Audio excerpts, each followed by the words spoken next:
राधे राधे प्रिय दर्शकों, आप सभी को मेरे YouTube चैनल में स्वागत है।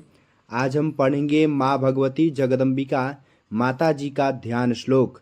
इसके पहले आपसे निवेदन है, अभी आप मेरे YouTube चैनल में नए हैं तो कृपया मेरे YouTube चैनल को सब्सक्राइब करिए। आइए वीडियो प्रारंभ करते हैं। तव च काकिल न स्तुतिरम्बिके सकल शब्दमयी किल ते तनुः निखिलमूर्तिषु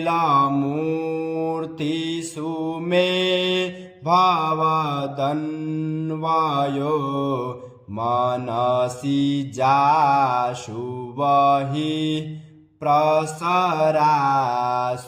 च इति विचिन्त्य शिवे समिता शिवे जगति जातमयत्नवसादिदम्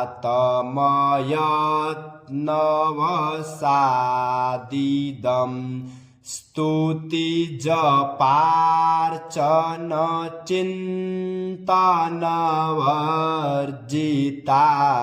न खलु काचन कालकलास्ति मे न खलु काचन कालकलास्ति